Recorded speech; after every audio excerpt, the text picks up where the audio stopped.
निराश नहुनुहोस् तपाईँ, हामी पनि छैनौँ भन्नु हो नि। म त निराश छँदै छैन। किन निराश छैन भने प्रश्न छ नि, म व्यक्ति हार्ने कुरा होइन नि। सधैँदेखिको देशको राजनीतिक अस्थिरता अन्त्य भयो भने त देशले जित्यो नि त।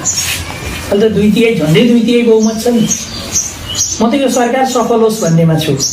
यो सरकार असफल होस्, यिनी बिग्रिउन्, भाँडबैलो होस्, त्यसपछि हाम्रो पालो आउँछ भन्नेमा म छैन। सरकार राम्रो होस्, सफल होस्, यसले स्थिरता दियोस्, विकास दियोस्।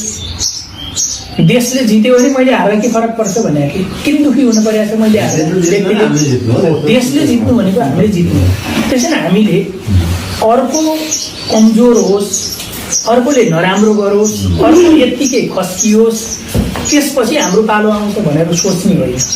हामीले सोच्ने कसरी हो त भन्दा तिनले पनि राम्रो गरून्, स्थिरता होस्, विकास होस्, राजनीति एउटा ट्र्याकमा होस्, तर हाम्रो पालो आउन तिनले भन्दा हामीले राम्रो गर्नुपर्छ।